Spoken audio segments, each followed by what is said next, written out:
We tried again. What do we do? I'm home. Is it working? Please say it's working, because I don't know what to do. I don't know what to do. Ah! Are you there? Are you back? All bad?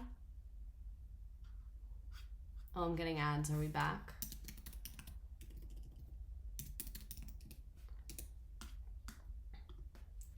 How is it now?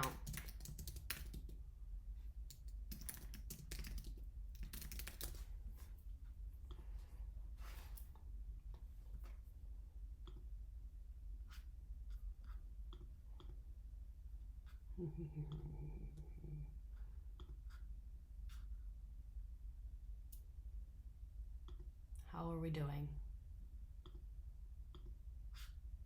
Better? Still bad. Almost everyone in the poll is staying still bad. Damn it. You guys, I'm scared. Me too. How come the ads fucking work?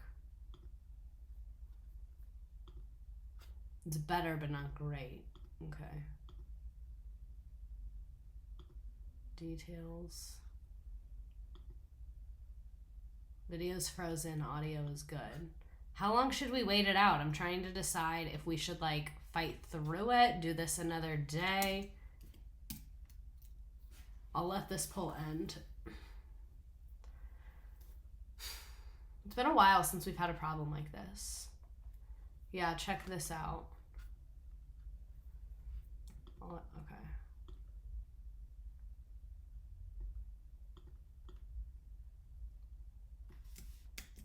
I'll check it out in a new window because I don't know if you just sent me like spam or porn or something.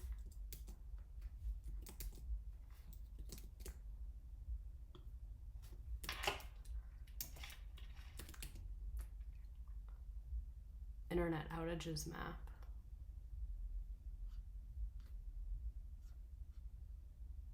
Interesting. Interesting. Do audio only stream. Interesting. Okay, that is a lot of major American cities.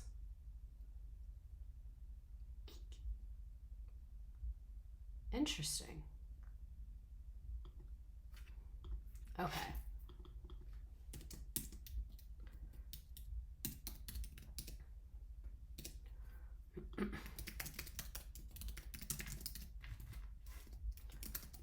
Wait.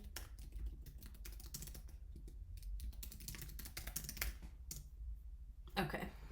I did another poll. Don't dox yourself by accident. I like zoom into my actual house. Okay. We've been cured. We're better now. We thought that though. We thought it was better.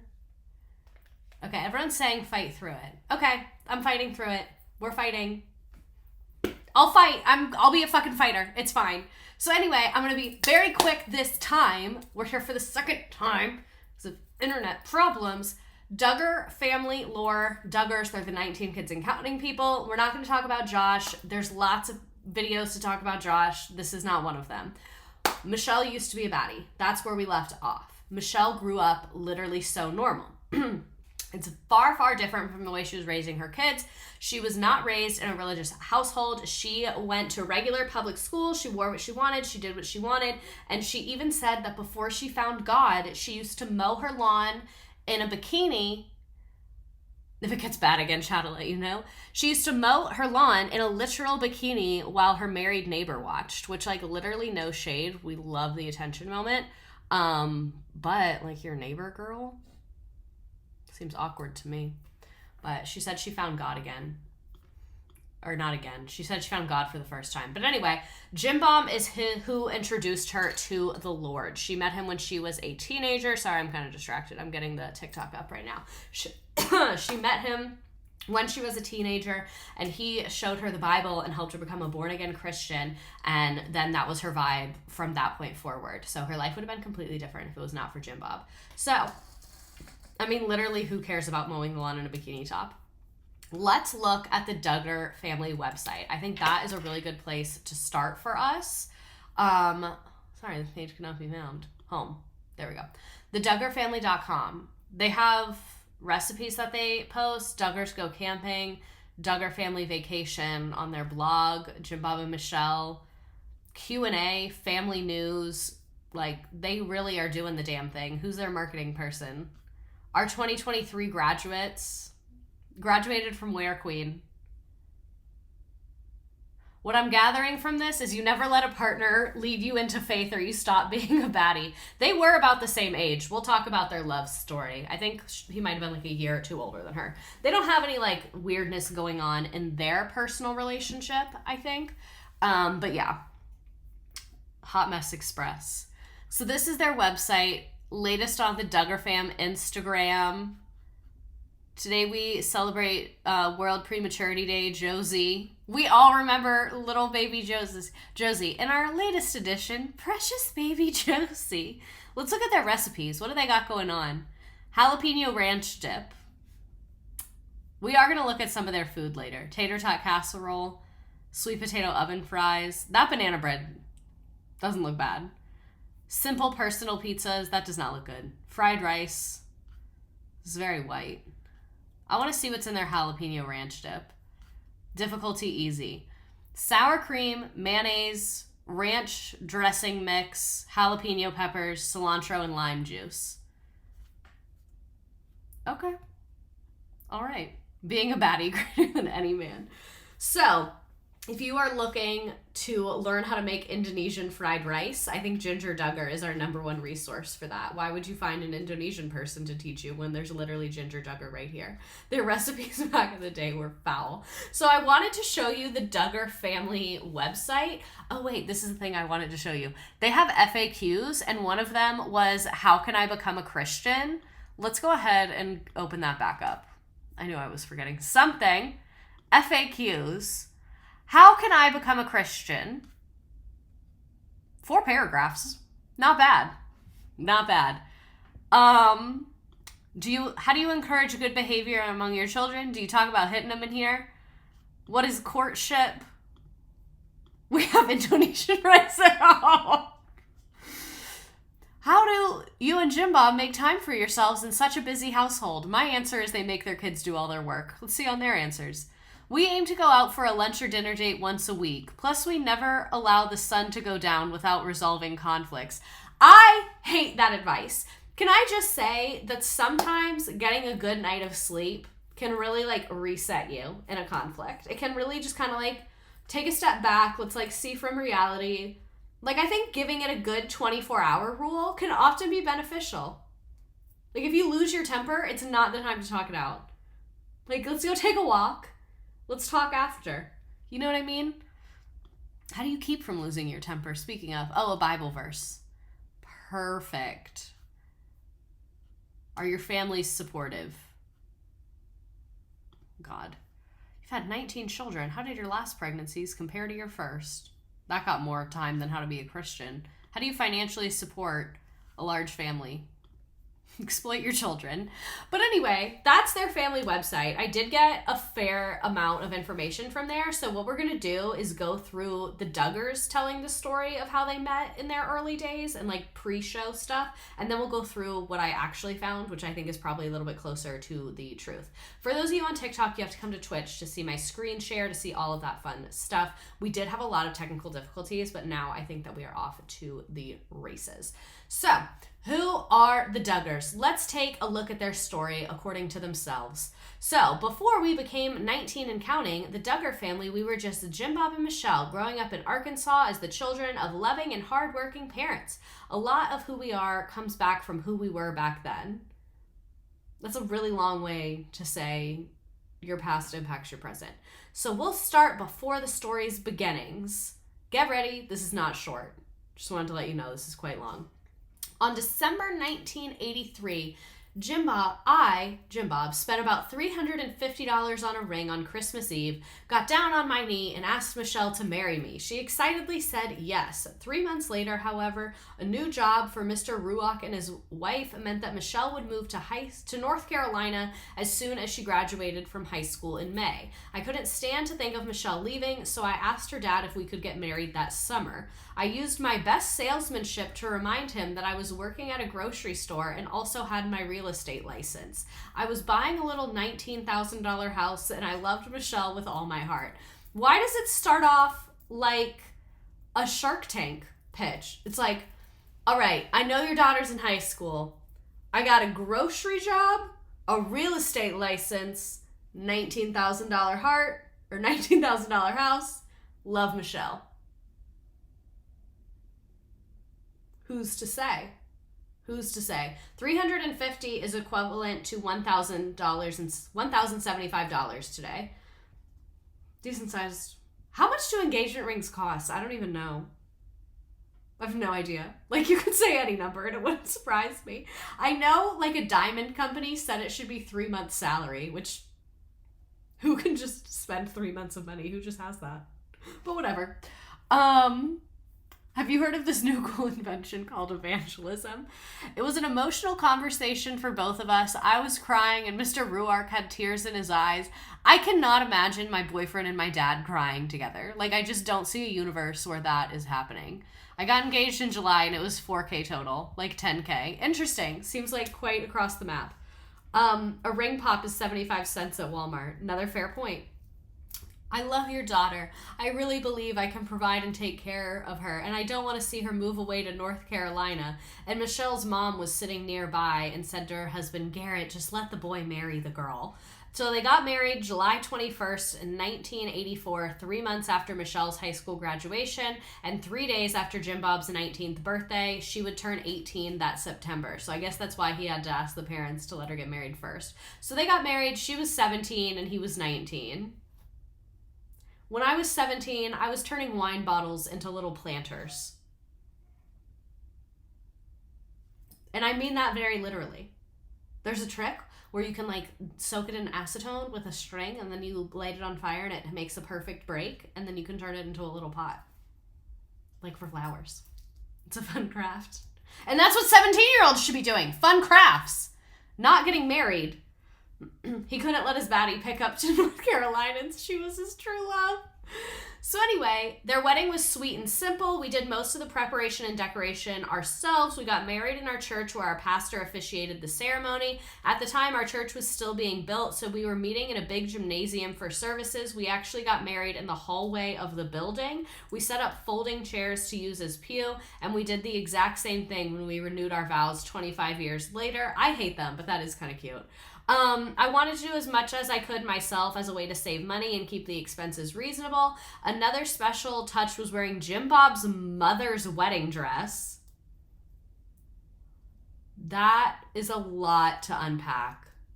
His mom's wedding dress? What does that mean? Ew. Ew.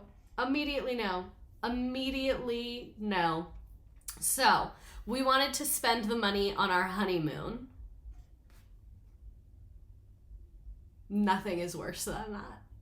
Like, nothing. No honeymoon is better than wearing your mother-in-law's wedding dress. Like, I'm sorry. Go camping in the backyard. If y'all love each other so fucking much, that can be your honeymoon. Seems cute in concept, but then she's 17 and it fits her. I'm all for reusing something, but something seems off with that. No, I think this is relatively normal, like giving your wife your mom's wedding ring. Is that normal? The dress is weirder to me. I'm sorry. You lose me with the dress. Because usually rings can be like passed down, so I guess I get that, but a dress, I don't know, it just feels like really personal. Whatever, man. And then she said, I made my own bouquet using fake flowers so I could keep them to decorate my home with later. Fair point. Here's a pic of them at their wedding where she's wearing his mother's wedding dress. I'd wear my mom, but she was the size of a Victorian child when she got married. Does anyone else's mother always like, when I got married, I was 110 pounds? Like, good for you. Good for you. Good for you. That's also when you could buy speed at a grocery store. So, ring normal, dress no. Okay, so that's actually really pretty. Because they were normal. This is before they became like weirdly super, super religious. J. Michelle is slaying her way down the aisle. Also, I rarely drink on stream, but this is a drink that I just made. I was going to put it in a pretty glass, then I realized all I own is Starbucks cups. It is a lot of Prosecco and then a little bit of juice. It's good. The dress feels unnecessarily intimate. Yeah, exactly. Yeah, my grandma always says that, and the last time I fit into her dress, I was in 8th grade. Oh my god. So they went on a honeymoon in Mount Nebo. Where the hell is Mount Nebo? I feel like this stream is very chaotic because of the technology at the beginning. It just kind of like threw me, but I'm kind of having a good time with it. Like, we're really just talking and Googling shit. Okay, Mount Nebo, like, that, there seems like there's worse places. Oh, wait, what? Where is this? Is this in Jordan? Jordan? They went to Jordan on their honeymoon? What? Is that right? That does not seem right. How did we miss this the first time? They went to Jordan? This is a view of the promised land? What? Why did I just assume that this was like in Montana? What? Dardendale, Arkansas? Mount Nebo, Arkansas. Okay. Oh, okay. Thank you. Thank you. This is making a lot more sense. Okay, there is a Mount Nebo that is in Arkansas State Park. Okay, thank you. Thank you, Sydney Lou. I really appreciate that. That was not adding up for me. It was adding up about them going on their honeymoon to the Holy Land. It was not adding up how the fuck they afforded that. This makes sense. Even so, this is pretty. Okay, period. I can see this. You're young, you don't have that much money, you want to go hiking. Like, this looks like a cool spot. I'm not going to hate on this. Jordan, like, really threw me for a loop. Anyway. So, they went to Mount Nebo in Arkansas, not the real one. And then they moved into their house. It was a small fixer-upper, 900 square feet in total. Jim Bob got such a good deal on it. The sexiest thing a man can do is get a good deal on a house in today's economy. And they spent the rest of their honeymoon fixing up the little house. Jim Bob had moved in a month prior to the wedding, but I didn't move in until after we were married, so it was their first time living together. The place kind of sucked. There was no doors on the kitchen cabinets and it needed a ton of work. They said we were living on love and it was so exciting. It was just so precious to be in our own house for the first time. Jim Bob was already a great husband and working on the car. Great husband equals work on car? He treats our children terribly and hoards money from them, but he worked on the car. Good husband, work on car. And Jim Bob, good husband, work on car? I remember thinking, oh, how romantic. He's at our house and he's working on our car. It's funny the little things that you hold dear to your heart forever. Whatever. They were broke. They said they were young, living on love. Here's them making out. They would never do this now. At this point, they're Christians, but they're not, like, intense about it. Like, they're not the way they are today. Like, they're Christians, but, like, the way that, like, regular people are Christians. Like, they did, like, back, this is in the 80s, I think. They didn't live together before they were married. They went to church. Like, they're Southern Christian in, like, the general, broad, relatively normal sense. Moving into an undone house with a new husband you've not lived with is distressing to think about. No, literally. Like, if this was today and I was J. Michelle, I literally would have sent him a list. I would be like, okay, I need an espresso. I need a Tempur-Pedic pillow. I like a weighted blanket. There always needs to be Brita in the fridge. The house does need to have a Pebble ice maker. Like, imagine you're literally 17. You're a child bride. And you're like, let me go move into my husband's house that has no doors on the cabinets. Yay! We're so in love. This is amazing. Except they literally did make out on their show. Oh, they did? I forgot about that. Oh, they did kiss on the show. You're right. Thank you for calling me out, keeping my journalistic integrity up top. So when they first got married, they thought they would have 2 or 3 children. So Michelle went on birth control pills. Birth control. Michelle is on the pill. The little birth control pill. Michelle's taking it. So after 3 years, she went off the pill and they had Josh. That was a mistake. She should have just stayed on the pill, TBH.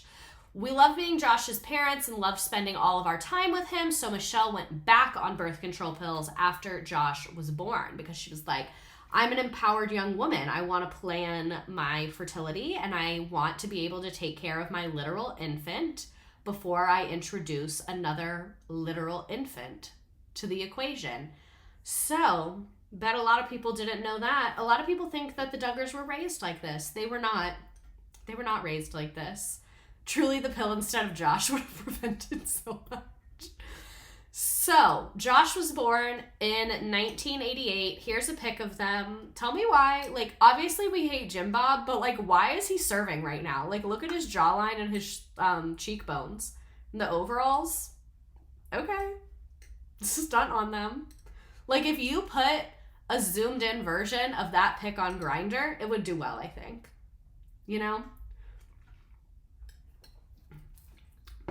I hate him, but I'm not blind. Look at the jawline. So, then the unexpected happened. Michelle got pregnant while she was taking birth control pills. Not Hinge, but Grindr. The overalls made me say Grindr, you know? So anyway, she was taking the birth control pill and she got pregnant. They thought that that was impossible, but they were surprised to find out different. That is true. You can get pregnant on birth control. A lot of times that happens if you forget to take a pill or if you're not taking it at the same time every day or like, you know, just something of that nature. Or rarely it can happen if you're taking it perfectly. So, because she was on the pill, she had a miscarriage, which can happen as well. Sometimes people get pregnant while they're on the pill and they never even knew that they had a miscarriage because it happens super, super, super, super, super early. So sometimes it happens, people don't even realize. They think they just got their period late or whatever. Michelle knew. I guess she was far enough along. She had taken a pregnancy test, whatever. So the misinformation about birth control started super early and with them got it. If you take antibiotics and the pill, they cancel out. That's how I happened. Yes, my mom actually had like a mental breakdown one time because when I was in college, she took me to urgent care because what did I have? Oh, I had like a double ear infection from being sick. And they gave me antibiotics and she was like, hey, the doctor was like, hey, just a heads up, she was like, I see you're on birth control. This makes that not work. So like, just make sure you know that. And my mom was like, what? What? Why don't they tell everybody that? No one ever told me that. I was on birth control for 25 years and no one ever said anything. And she was just like freaking out about it. Also, if you puke within like 2 hours of taking the pill. Yeah, there's a lot of reasons why the pill could not work. They chose to believe it was God punishing them. Interesting conclusion to come to. Through this difficult time, we began to read in the Bible that children are a blessing and a gift from God. We ask God to give us a love for children like he loves children and forgive us for not desiring to receive his gifts. It was then that we asked God to give us as many children as he saw fit. A year later, God blessed us with twins and then another baby and another and another. Literally what? What? Like, I get going through a miscarriage is really traumatic and people have really different ways of like dealing with and processing trauma that happens to them. But to then like convert that based on this one vague Bible verse, and let's go revisit the verse. Children are a blessing and a gift from God. Let's Google this verse. It's 1-5, so it's probably going to be long. We're not going to read all that. Children are a heritage for the Lord, offspring a reward from him. Yeah, that feels pretty vague. That feels like really, really pretty vague. Children are a heritage from, yeah, like, I don't see why that means don't use birth control. Bible study with Miss Redacted. I am not qualified to be hosting a Bible study in any way, shape, or form.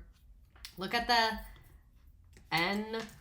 That's the other thing. Why are there so many versions of the Bible? Why can't y'all agree on one? Happy is the man who has his quiver. Oh, wait. Okay.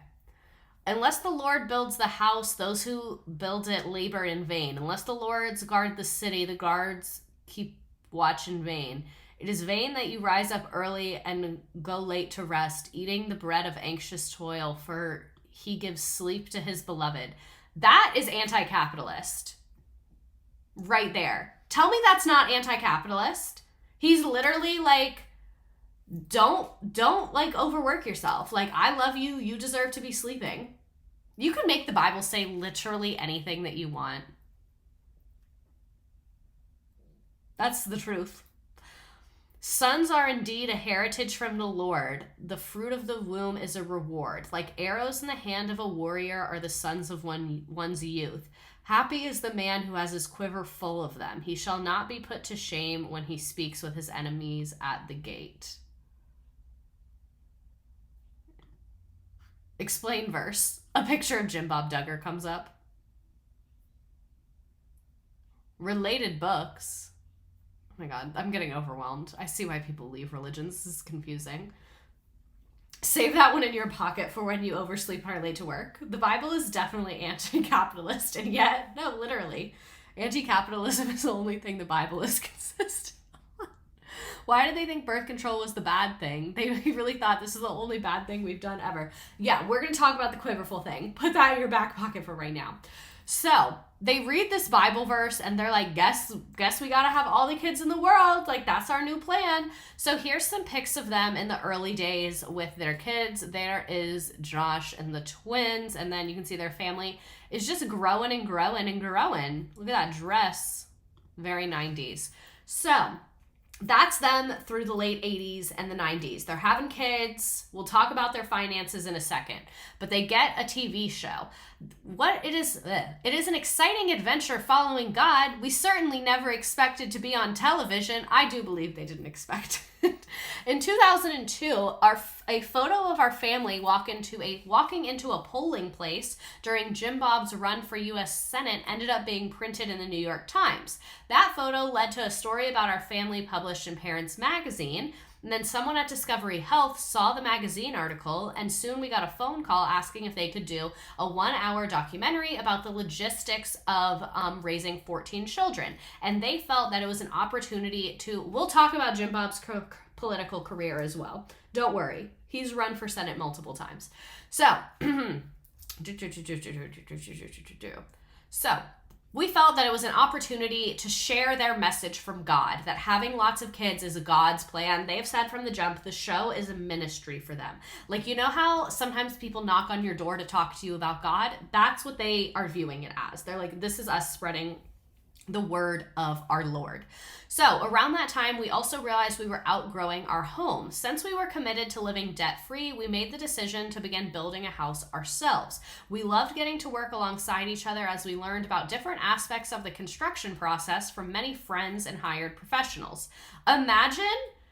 Literally imagine you call a contractor and you're like, hey, I need help building a house. And they're like, okay, I can get a crew out there. And they're like, no. Just you. We have our own crew. And then you get there and it's 14 children. They're like, put them to work. Have these kids pour in cement. We love getting... Oh, I said that. It was during this time that a television network began regularly filming the things that we were doing together as a family. Little did we know we would soon be featured on what would become the longest-running reality television series in history. We're so thankful for the Figure 8 Films crew. They've become like family to us. They've invested their time and energy into our lives and been so patient. So Figure 8 Films is like the actual production company, and it used to be Discovery Health that owned the show, and now it's TLC that owns the show. So let's look at all of the details that the Duggars conveniently left out. Again, that is their origin story from their own website. So what did they do for money before the show? Jim Bob and Michelle did not go to college. He started selling used cars and continued to work at that grocery store. Keep in mind, this is the 80s. That's back when you could like support a family on that kind of income. Later, they began operating a towing business, and then about 10 years, Jim Bob started using his real estate license, and so they were making money off real estate, towing, selling the cars. Like, it seems like Jim Bob was a hustler. Like, he was just doing any old business, wheeling and dealing in Arkansas. Keep in mind, like, Jim Bob is a white dude in Arkansas in the 80s and 90s. Like, he's doing his thing. He's a licensed realtor and owns several commercial properties in his local area as an investor. He's a landlord. As they were in their young marriage, he would buy up commercial properties like car lots and warehouses and things like that and then rent them out to people. So that checks out to me. Like, that seems logical, especially Arkansas, very low cost of living, low cost of real estate. This seems like a way that people could make money. My claim to fame as a child was being able to recite the names of the 19 children in birth order. Can you still do it? I hope so. So this is Jim Bob for Senate 1998. This is the picture that made them go in the magazine or in the New York Times, which eventually later, like we said, gave them the TV show. You've heard of ACAB, now considered A-Lab. Wait, part of his marriage pitch was the realtor license that he didn't use for the first 10 years? Yeah, apparently. He was just doing the car thing. Disgusting landlord energy. Last time I streamed about the Duggars, this picture really got, like, that was a key moment of my life. I'll never forget people's reaction to this picture of them all in the pool. Did he borrow that suit? Why is it so big on him? Fun fact, not all those kids are even the Duggars. They said, any kids on the block, they said, get your ass in here. Get over here. Get in this children conga line. They look like Raggedy Ann. So the part that's sending me the most is, like, why is she wearing the same dress as the kids? It's like he's being followed by Christmas elves. I'm 1,000 years late, but I'm thrilled about this stream. I would wear that dress if it was shorter. If it was skin tight and short, I would wear it. Nice outtake from The Handmaid's Tale. The Handmaid's Tale would love them. If they lived in Gilead, he would be the president. He really would. Isn't that crazy to think about? Jim Bob's America. Not Jim Bob's America. Yeah, it's giving my wife needs to be childlike. It's a lot. This is just a lot to unpack. Oh my God, you're sending it. Josh, Jana, John David, Jill, Jessa, Ginger, Joseph, Josiah, Joanna, Jedediah, Jeremiah, Jason, James, Justin, Jackson, Jennifer, Jordan, and our latest precious addition, Josie. He's swimming in that suit. Christians ate this picture up in the South. Oh my God, the tie! I didn't even notice the tie. Michelle would have a Medal of Honor and she would have a statue. They'd be like, this is the only woman that's worth anything. It's Michelle Duggar. Also, I want to scoot you over so you can see Mike a little better. There we go. So let's talk about Jim Bob's political career. From 1999, for those of you on TikTok, you have to come to Twitch to see the photos. So sorry. So from 1999 to 2003, he served in the Arkansas House of Representatives for District 6, which is in northern Washington County. He won the first election in 1998, defeating Kathy McFetridge with 56% of the vote and was reelected by a wider margin in 2000. He was vice chair of the House Corrections and Criminal Law Subcommittee and also participated in committees on insurance, commerce, and judiciary. Criminal law. Imagine getting arrested for, like, weed and then Jim Bob is the one making criminal law. You're going to prison. If Jim Bob's in charge of the legal system, we're all going to prison at this point. Came from TikTok to see the pic and I'm too late. I'll show it to you. There's the picture. I know. So, in 2002, let me explain what the Arkansas House of Representatives is. So, Congress has the House of Representatives. That's for, like, the United States of America. That's who makes laws about the whole country. When you elect people for the House of Representatives, they're supposed to represent, like, your area. Every state has a different number of representatives. They go to Congress and they make laws. The Arkansas House of Representatives makes the laws for Arkansas. So just how Congress makes the laws for all of America, the Arkansas House of Reps makes it just for Arkansas. That was not a perfectly detailed explanation, but that just like a general so you know what's going on. I cannot believe I forgot Johanna in the list. I'm a terrible cult hyperfixator. So, where was I? In 2002, rather than seeking re-election to the state house, he ran unsuccessfully in the Republican primary election for the United States Senate. So he was trying to go from like the Arkansas Congress to the America Congress.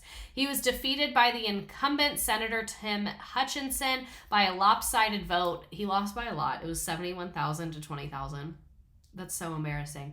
Then he unsuccessfully sought Republican nomination for District 35 seat in the Arkansas State Senate. So then he was like, okay, cool, let me go back down to the Arkansas level. Like, clearly the United States isn't fucking with me. I'll go back down to state level.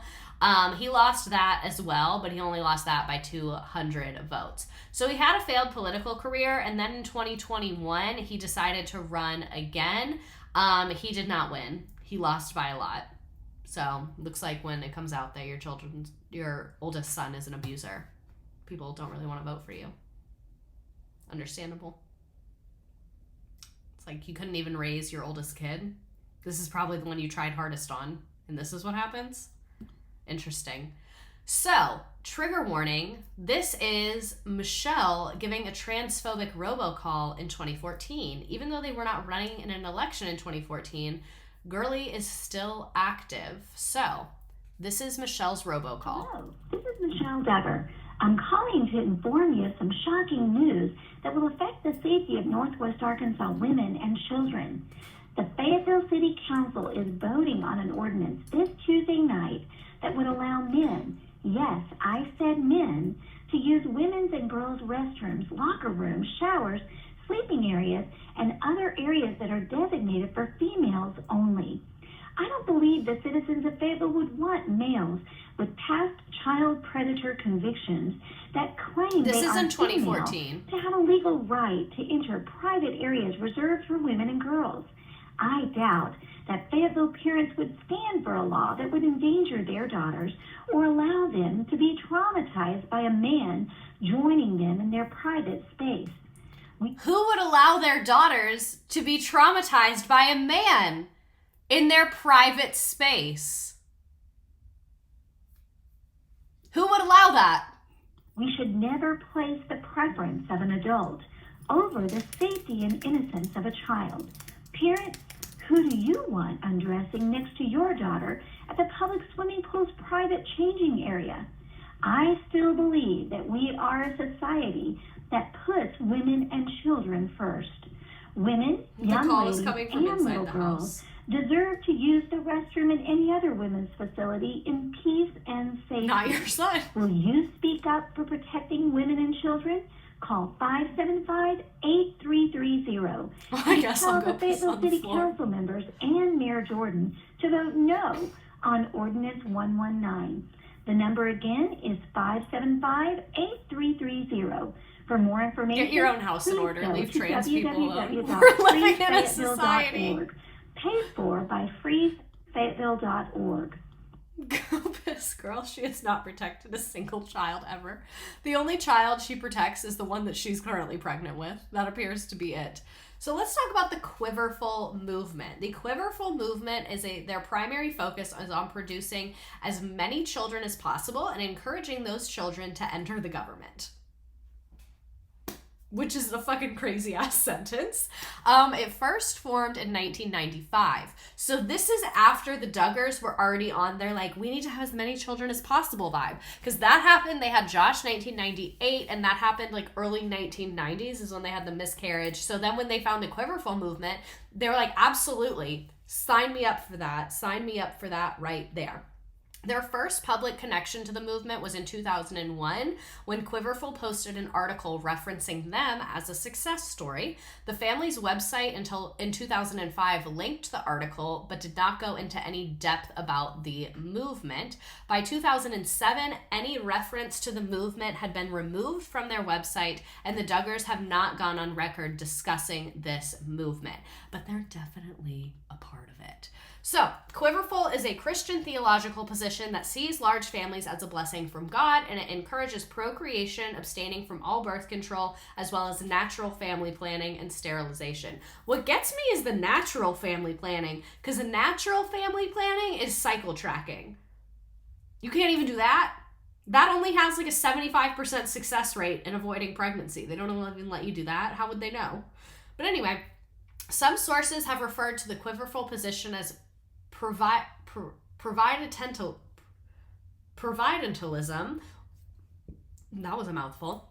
While other sources have simply referred to its manifestation as natalism. Some Quiverfull Some Quiverfull adherents believe they are building an army for God, or at least an army of conservative Christians. It's most widespread in the United States, but can also be found in Canada, Australia, New Zealand, and the UK. One 2006 estimates that the number of families is ranging from thousands to the low tens of thousands of families that are a part of this. Wait, everything was removed? The verb we looked up included the quiver thing. Yes, the Bible verse, they still talk about the Bible verses that the Quiverfull movement is based on, but the Quiverfull movement had like newspapers that the Duggars were in, and now they're like not doing that. So that's what I mean by removed. Not removed the word, but just removed the connection to the literal like literature of this group. So in their book, A Love That Multiplies, Jim Bob and Michelle Duggar wrote, even though Wikipedia and some internet blogs report that we're a part of a Quiverfull movement, we are not. We are simple Bible-believing Christians who desire to follow God's word and apply it to our lives. Okay. Okay, man. Whatever you say. So, the Duggars made the decision to homeschool their children when Josh was 5 years old. So none of their kids ever went to school. In later interviews, they would say that they made this decision because they felt it was the best way to teach Christian values. As their oldest children grew old enough to help out, the responsibility of schooling began to be one that Michelle shared with them so that the younger kids would always have someone to help. The Duggars have used a variety of homeschool curriculum over the years, but the Advanced Training Institute is a constant presence in their schooling. So, this is why this is concerning. The Duggars teach their children through the Advanced Training Institute, which is a part of the Institute in Basic Life Studies. The IBLS made headlines through 2014 through 2016 when its leader, Bill Gothard, was accused of molestation and sexual harassment. 10 of his accusers filed lawsuits against him over rape, harassment, and cover-up. So, Recovering Grace is a support group for people affected by Gothard's teachings and shared examples of ATI literature addressing those issues. A booklet titled Moral Failures in a Family suggests that boys may molest younger siblings if they're not kept busy enough or if their parents allow them to babysit or change diapers. Literally, what the fuck? Literally, what the fuck? So, me seeing that a man who created a curriculum that emphasizes power, control, and patriarchy is an abuser. This is what the documentary Happy Shiny People is about. It's on Amazon if you want to watch it. So, Institute of Basic Life Principles is the org that they're a part of. 14 and Children and Pregnant Again was their original show, and it showed them packing up and heading to a homeschool conference in Big Sandy, Texas. This homeschool conference was the Institute of Basic Life's Principles Advanced Training Institute, which is the homeschool system, and this is the first public connection tying the Duggars to IBLP.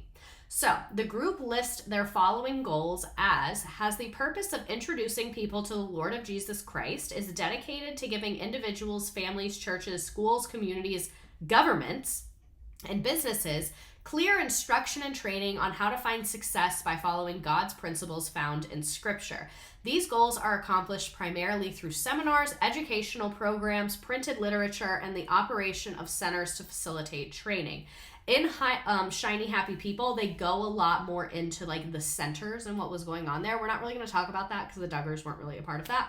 The Duggars are regularly shown to follow the Institute's practices like long skirts and long hair, homeschooling children, no access to TV and modern media, and strict gender roles at all times. Because remember, Michelle wasn't really raised that way. I don't think Jim Bob was either. They like the long hair, the long dresses weren't really a thing until they started becoming weird.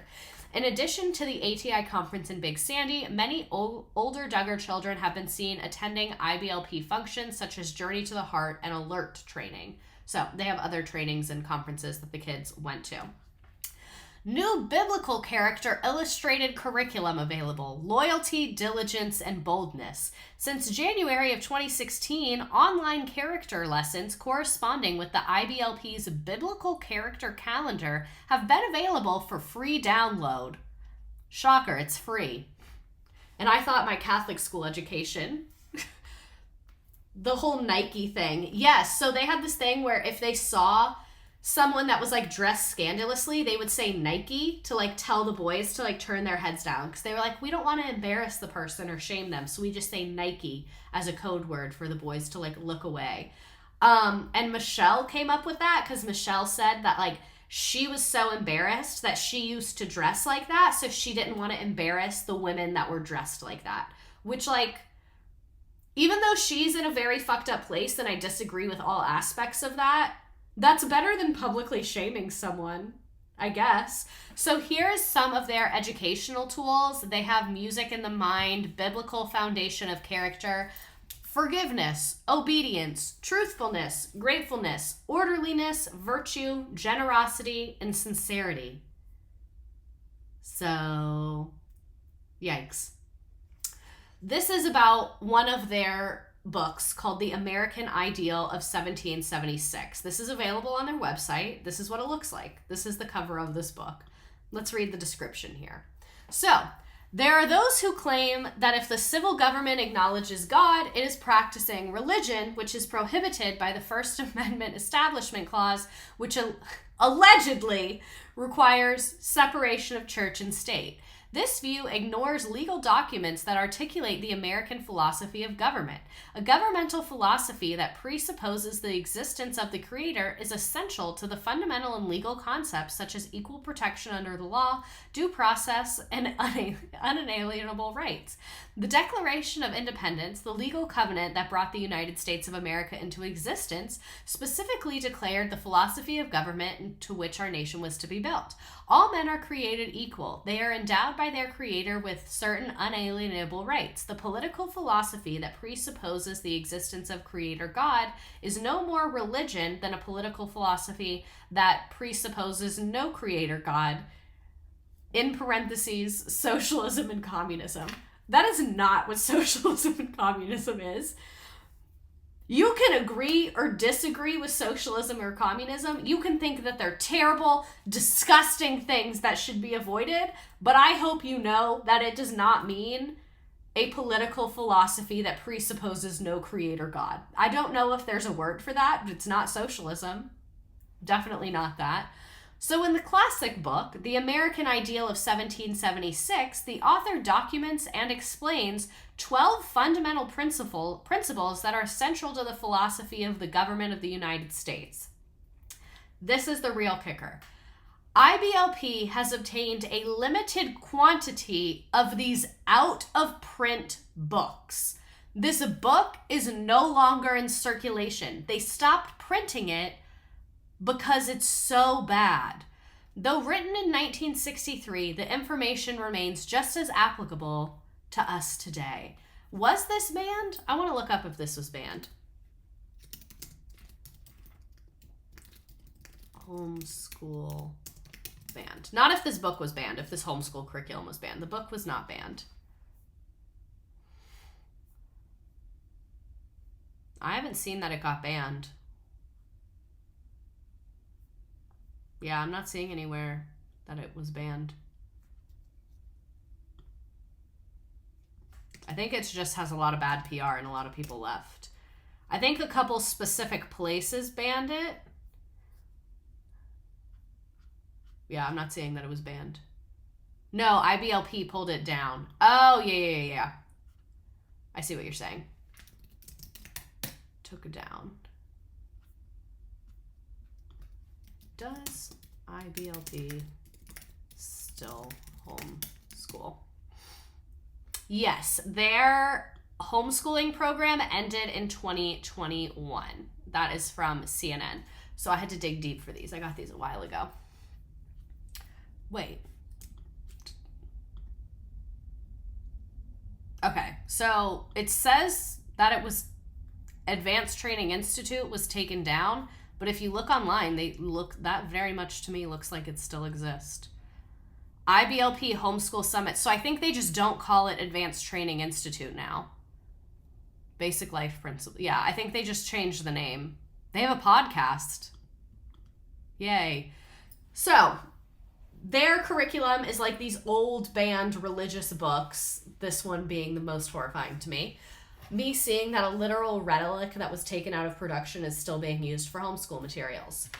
So yeah, the Christian cult people took the book, even though these people literally decided it was so bad it needed to be banned. I'm a housekeeper, and I'd be wanting to chuck Gothard's Bibles so bad. The people you housekeep for have his Bibles? What kind of housekeeping do you do? Is it like a house, like a home, or is it like a Airbnb? Like, what is it? So, here's some other books that they have. The Role of Pastors and Christians in the Government. That one's only $5. Wisdom worksheets. Science, they're learning about the eyeball. There is Bible verses in there. Seeing requires training and maturity. Great. Law, universal principles versus religious traditions. When Jesus began to expound the underlying principles of the law, people were astonished at his teaching, for he taught them as one having authority, not as the scribes. They have health. Does living on a mountain increase blood circulation? This is great. Linguistics. A boy in his early ages began to read the essays of John Locke and to study the perspective of Isaac Newton, greatly influenced by their persuasive words, were grounded in the Word of God. Jonathan Edwards, in turn, became a mighty and persuasive proclaimer of God's truth. History, they have some lies about the Middle East going on in there. Overall, pretty horrifying. Jesus said none of this. This book is called Backfired. America is known around the world for freedom. People have come from virtually every nation, culture, racial background, economic class, and religion to live in the United States. They know that in America they will have the freedom to pursue better opportunities for their lives. They come because of a deep desire in the human heart to be accepted, free, and to be tolerated. So what is tolerance? Where does it originate, and how has it been transformed today? Learn how America went from pilgrims seeking to express their Judeo-Christian beliefs to today's intense discrimination against those very beliefs. Also learn how attacking these beliefs will eventually destroy the foundation for freedom. Backfired is a sobering but much needed look into today's American culture. Freedom if you're white and Christian. What fun. This material really empowers me to learn. So yeah, this is a lot. And keep in mind, imagine if this is the only books you've ever read. Like, this is literally the only literature you've ever been exposed to. So, where did Christ meet the woman in the well? Where did Christ perform his miracles? That's not geography. How does God, this is literally the title, Science is the title. The title is Science. And it says, how does God relate spiritual vision to physical vision? So then they talk about nearsighted versus farsighted, but then they start talking about like Bible verses and relate it. Like, this is literally just so much. And again, this is the only literature these children are being exposed to. So, the way they handle dating, you don't date a Duggar, you court a Duggar. So dating is casually getting to know a person you may eventually have a romantic relationship with. Dating is casual. You might be dating more than one person at a time. Courting is getting to know someone with the intention of marrying them. It's like, I'm going to get to know you to marry you. Jim Bob and Michelle require that every single courtship date be chaperoned, and the chaperones have clear guidelines for what is acceptable and what is not. All intimate relationships are monitored with group chats. Horrifying. If dad choosing who you date isn't bad enough, both Jim Bob and Michelle have full access to the girls' private conversations with guys in the form of group chat. So instead of like me just like sending a text, like Jim Bob's on the group chat. Like, it's a group chat text. Before Jessa married Ben, he asked if he could text her since he lived hours away. The elder Duggars agreed, but only if they were included in every single text. You gotta have arranged marriages because women are property in this religion. Yeah, just the girls. Just the girls. Jim Bob has total control over who his adult daughters date. He's been called the gatekeeper, and before a guy can even get close to a Duggar daughter, he has to get Jim Bob's explicit permission. So he doesn't just act as the middleman, he also will like pick the girl or pick the guys and like be like, this is who you're dating. That is how Jill met her husband. I think that's why Jim Bob like hates her extra, is because like, I picked your husband and now y'all are going against me. He literally was like on the phone with her husband and was like, you're gonna date my daughter. Like, here is her on the phone. So if you're a Duggar and you aren't married, you are not allowed to give or receive front hugs. Only side hugs are allowed. I do take this rule to the classroom. I will hug my students, but I'm only giving you a side hug. Side hugs only. Jim Bob and Michelle feel that a front hug with a potential partner requires too much physical contact. We believe it's best for them to save the physical part for marriage, Michelle said in an interview. Literally horrifying, horrifying, horrifying, horrifying. So I wanted to read some of Michelle's marriage advice. I know a lot of people are struggling in their marriages around the holidays, so I just wanted to let you all know what Michelle thinks you should do about that. So don't forget that he needs you. When you're exhausted at the end of the day, maybe from dealing with little ones, and you fall into bed so exhausted at night, don't forget about him, because you and he are the only ones who can have that time together. No one else in the world can meet that need. The Duggar matriarch said it's important to not just be available, but to be joyfully available, no matter the circumstances. Smile and be willing to say, yes, sweetie, I am here for you. No matter what, even though you might be exhausted and big pregnant and you may not feel like he feels, I'm still here for you. And I'm going to meet that need because I know it's a need for you. What? Literally what? And she wrote this in a blog. She wrote this and posted it. It's not like this leaked. This is her blog that we're reading. I don't know why they made their kink all of our problems. I'm terrified of her. I'll see myself out. That's the scariest shit I've ever heard. Like, I'm so scared. Pick me up, I'm scared. Wanted to share this meme that I made for you. DTF 24/7. That's basically what she said. That is basically what she said. She said, you need to be down to clown. Day or night. Don't care if you're exhausted. Don't care if you're pregnant. Thank you, friend. That was brave. I cannot talk tonight. That was very brave of you to share. It's literally so terrifying. Oh my God, I'm so scared. So jarring. Don't ever put your husband down in front of your children or other people, especially your families. Talk privately. We always say in our family, we praise publicly, but we correct privately. And that's marriage advice I would give to anyone. That's not the worst advice I've ever heard, but still. So this is an article I found May 2014. Well, I didn't find it. That's when it was published. But I found it later.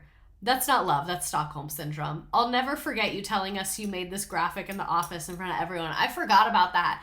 I literally used to be doing the most out-of-pocket shit on my computer at my desk job. So, Michelle Duggar revealed that she sticks to a $5 per person daily food budget in her 20-person household. She spends an average of $3,000 a month on groceries, and she makes broccoli casserole, poor man's pizza, and 3-bean chili. Here's them at the grocery store doing the damn thing. Look at them. And Jill said that they used to really not be able to afford food. I actually want to Google that. We're like very much on a chaotic stream. Duggars could not afford food. Let's look that up.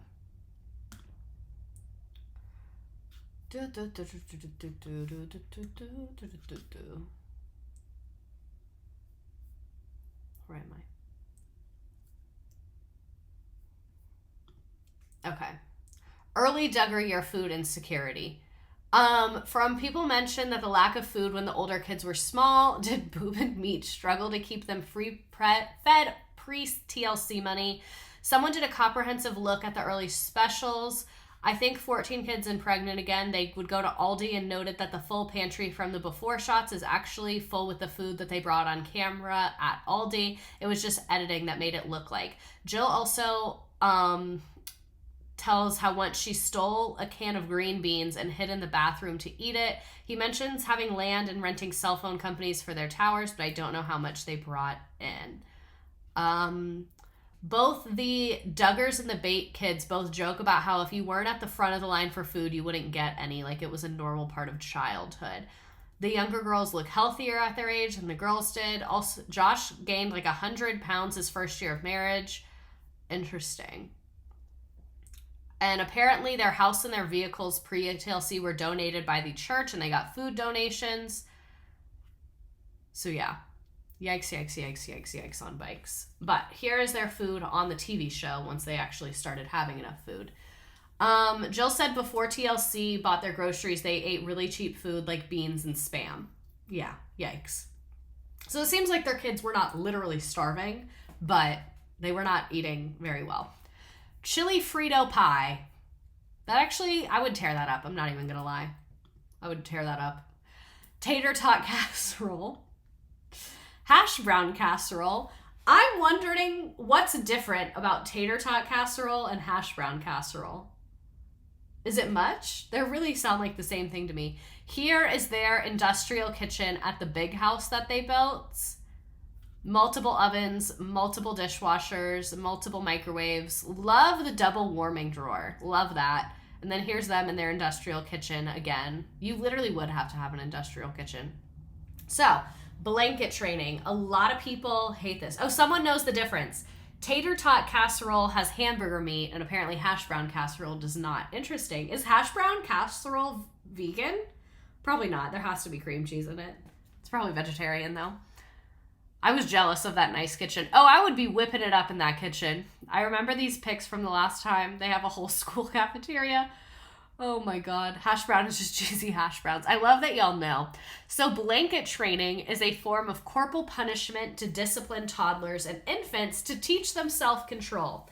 You cannot teach an infant self-control. Their brain does not work that way. You can't learn self-control till you're like 2, I think. So anyway, the baby is required to sit on a blanket for a period of time with a couple of toys. If they move off the blanket, they get swatted with a ruler. What the fuck? What the fuck? Let me make sure my screen looks right. Okay. In addition to the blanket training, they also discipline their children with the rod. If any of their 19 kids fall out of line, they can be spanked with what the children call the rod. While neither Jim Bob or Michelle has admitted to any forms of physical punishment for the kids, the police investigators exposed the existence of the rod in 2015 when all this stuff came out about Josh. So, they also have a buddy system. Some point around 2001, they implemented a buddy system where each older child was paired with a younger child to assist in tasks like dressing, bathing, feeding, and schooling. By 2009, they switched over to buddy teams where each of the 4 older daughters was assigned 2 to 4 younger buddies. So originally, controversial take, I'm not against the OG buddy system. I think they took it way too far. But I think if you have a big family, a buddy system when you're going in public is good. Like everyone has a buddy that they're in charge of making sure your buddy has what you need. I'm fine with it being an older kid with a younger kid when you're in public, just to have like eyes on everybody. That makes sense. The buddy teams, be so fucking for real right now. You just made your 4 older daughters take care of all these kids. Like you literally just split up the kids among the 4 older daughters. Look at this. Here's Jill's team. Like, what? This is terrible. So, one of the Duggar family favorites is the Creation Museum. I think I might need to go here. This family-friendly attraction near Cincinnati explores creation science, whatever that means, with stunning exhibits, dinosaur bones, fossils, botanical gardens, a zipline course, and more. The Creation Museum shows why God's infallible word, other than man's faulty assumptions, is the place to begin if we want to make sense of our world. The 75,000 square foot facility allows families to experience Earth history as God has it revealed in the Bible. Nearly 150 exhibits feature fearsome animatronic dinosaurs, talking heroes of the faith, and professional displays that honor God's word. The museum also boasts a fun-filled 200-seat special effects theater, a planetarium, a petting zoo, and nature trails. So here's their family at the Creation Museum, which is literally terrifying. I went there with my youth group growing up. It's insane. My grandma got me Creation Museum tickets for Christmas this year. Are we going together? I went on a field trip there. Did you go to private school? That's insane. Fundy Fridays has a video tour. Worth the watch. I'm going to go. I'm literally going to go to this. No dancing. Duggars do not allow dancing. One intense rule that the Duggars have to follow is that they're not allowed to dance. According to Michelle and Jim Bob, dancing can be sensual and bring out certain temptations. For this reason, the Duggars are not allowed to dance because they want to keep their lives as innocent as possible. Plus, Ajessa told E! News that modern-day music often promotes sex, which is why the Duggars only play gospel music. It's unclear if the kids were allowed to dance when they were little, but it seems that nobody was ever allowed to dance around their significant other or at a public event. I remember them being at a thrift store and the little toddlers were dancing around to the music from a toy and J. Michelle yelled at them. I remember that too. And they were dancing literally like this. Like the way a toddler dances. I live near Creation Museum. See username, a Skyline parking lot. Stop. But that's what I mean is it's not even like how do I explain this? Dancing is a very natural human thing to do. Almost any human society on any recorded anything, like the Mayans, the Vikings, like every culture has used music and dance. Like you cannot find a culture on earth that does not have any music in it and dancing. So that's like so natural for humans to do that it's like really weird to shut that down. And I get being strict about like the types of music your kids listen to. I honestly feel like if I was a parent, y'all would fucking hate me and I'd be so annoying. But not letting toddlers dance to not Jim Bob doing the plot of Footloose. That was literally my next slide. I don't dance. I'm from the town in Footloose because it's so weird. No, they weren't allowed to dance as little kids. Jill said Michelle would give them a look if they swayed too much while singing their hymns together. Not the look if they sway too much. My mom was insufferable after going to Arkansas. This is the Arkansas trauma stream, actually. Oh my God. So they have a dress code. Early in their marriage, Jim Bob and Michelle decided to use the Bible as their guide to clothing. After seeing passages about gender-specific clothing and not uncovering the thigh, they decided their family would always be covered from the neck to the knees. Michelle and the girls have always worn dresses or long skirts and shirts with sleeves. They could wear leggings under a dress, but never pants alone.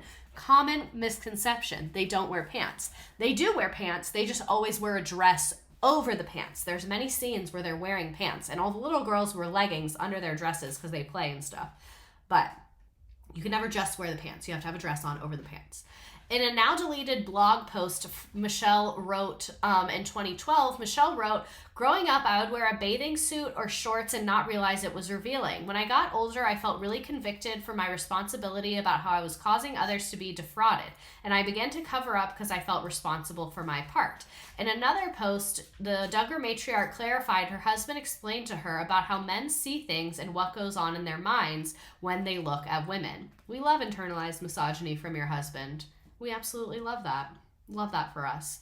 So, this is some new stuff I want to talk about. This is some finance lore from Jill's book called Counting the Cost. Like I said earlier, before the technology went terrible, I have not read Counting the Cost, but I did listen to the Celebrity Memoir Book Club cover it. So yeah. Over the years, Pops had bought more and more properties, and his fleet of private aircraft now contained multiple airplanes, including one with 10 seats. There was no denying that he was a generous man who helped a lot of people, but it's also true that he'd grown rich off the show and had fought hard to keep that under wraps. It was hard to face the reality that my own father had seemingly tricked me on my wedding day rehearsal into signing a document. So what document is she referring to? It was the document basically agreeing that she would like be loyal to TLC and be on the show and all that shit.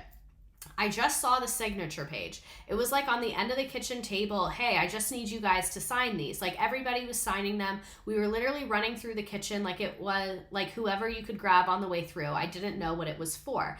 Derek added, we later found out it was a commitment of your life for the next 5 years to the show. So the day before her wedding, he's like, hey, sign this. And it's a commitment for her to stay on the show for 5 years. It wasn't until 2 years later when Jill and Derek were living in El Salvador trying to live life off camera that they were informed of what they signed. And it took forever for them to actually get a copy of this, like literally years and years. My dad sent us the signature page along with the obligation section of the contract I signed. I was like, somebody forged my signature, I'm sure of it. And then I look at it and I'm like, that's my signature. And then I realized I had signed the day before we got married. That's not what I thought I was signing. The pair claimed that Jim Bob later agreed to pay them a lump sum, which Derek said was close to minimum wage. So after Jill and her husband were like, hey dude, like, we need money, we need off of the show, like, what's going on here? Jim Bob was like, I'll give you guys a lump sum if you continue to do the filming for the next 5 years. I think it was $15,000. So that means, like, they would have gotten paid minimum wage. And Jim Bob literally said to Derek, he was like, well, are you worth more than minimum wage? Derek was a whole accountant. Like, that man had a normal person job. He literally worked for Walmart corporate, like, in the accounting department. And this man wanted to pay him minimum wage to be on the fucking show. They turned him down due to the contingencies that they had to sign, saying in order to receive that, you had to sign another deal with my dad and his production company, Mad Family Inc., and it would be like forever. So literally to get the minimum wage, it was $18,000, thank you. To get the $18,000, they had to sign like an indefinite contract agreeing that they would be in Mad Family Productions, which Jim Bob owns, like till the day they fucking died. Jill detailed the family's contract with TLC in her recent memoir. According to her, Mad Family was to be paid $50,000 per half-hour episode, $65,000 per hour-long episode, and the payments would increase to $58,000 and $73,000 if the show had reached 4 seasons. Jill and her husband Derek calculated that Jim Bob made $8 million throughout the show's run on TLC. Jill recalls her father's response when she and Derek told him to speak to their attorney after. She writes that Jim Bob refused Jill's request to see the contract that she signed on her wedding day regarding her compensation or lack thereof for her participation. Without naming names, Jill describes a consolidated effort from several of my siblings to reason with her. They hit me with phones, sending voicemails and text all day long. Each one pleading with us to get this resolved. When that didn't work, some of my siblings started visiting. They'd want to spend hours talking it through, trying to figure out what our problem was and why we weren't doing what Pops wanted. Remember, Jim Bob owns a fuck ton of houses. He puts his adult kids in those houses, and all those adult kids are financially reliant on Jim Bob. So that is why Jim Bob is making all his adult kids. He's like, get over to Jill, tell her to cut this shit out so that I'll keep you on payroll. Jill writes that once she and Derek questioned why they hadn't been paid, Jim Bob and Michelle offered their grown children a one-time payment of $80,000. So after Jill and Derek started like questioning all this, Jim Bob and Michelle call a meeting of the adult kids, and they basically say, we'll give you each $80,000 if you guys sign, agree to film, agree to never say anything bad to anyone, and you get the $85,000. But I think they said it had to be like all the kids did it or something like that. Jill refused to do it. They went back and forth. They worked with a mediator. There was like a lot, and it got really, really intense.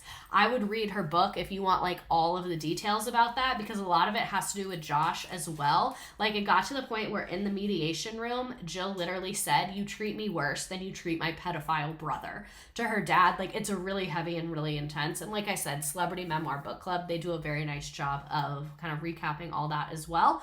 So eventually, through many conversations with lawyers and mediators, also apparently TLC did not know that Jim Bob was not paying any of the kids, because Jim Bob worked with TLC worked with Jim Bob and the Mad Family Media, whatever, and then this one assistant guy. So TLC's thinking, we give the money to Jim Bob, he disperses it. So when Jill was going to TLC, they were like, what the fuck? Like, what are you talking about? Like, what are you talking about? And they, like, it was just a lot.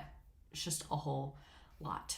So I wanted to read some more stuff from her book, and this article also had good pics. So instead of copying and pasting it, we're just going to read it like this. Go away.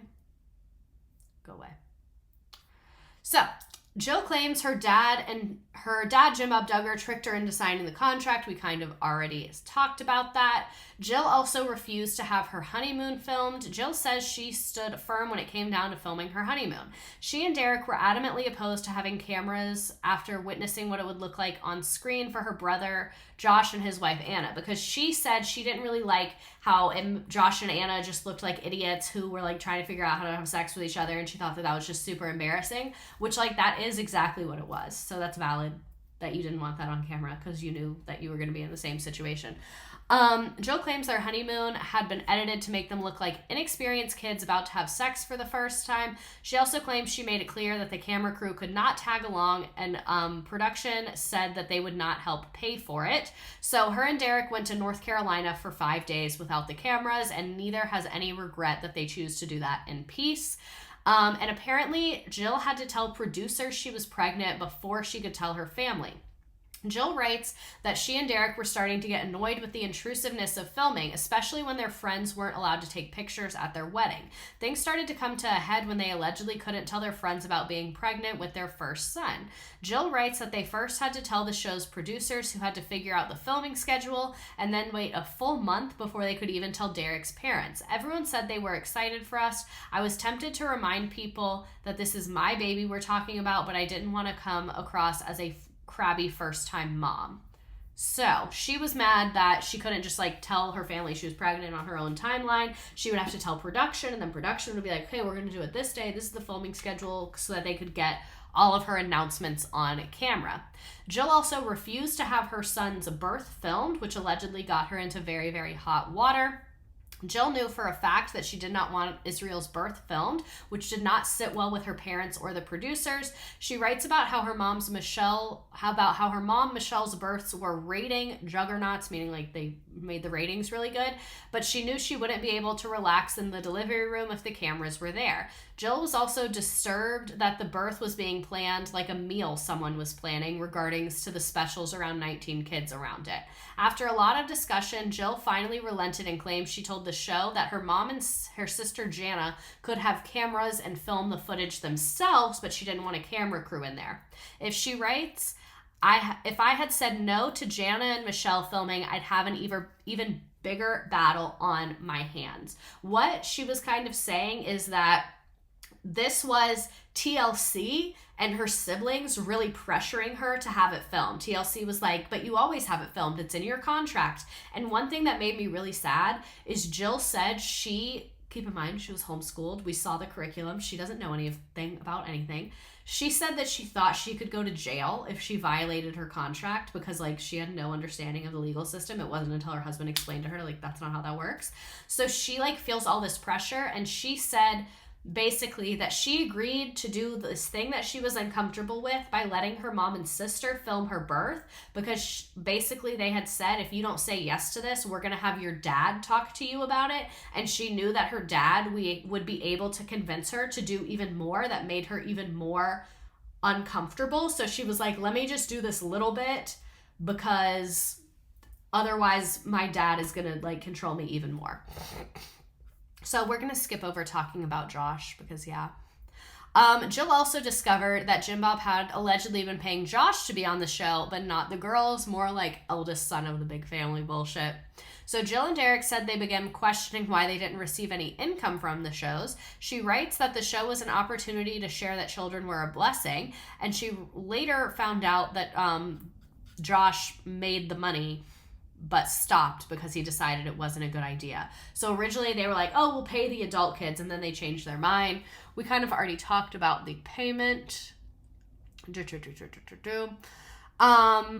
Jill almost passed away by giving birth to her son, and then apparently Jim Bob like said some bullshit about that. Let me see if they have it quoted here.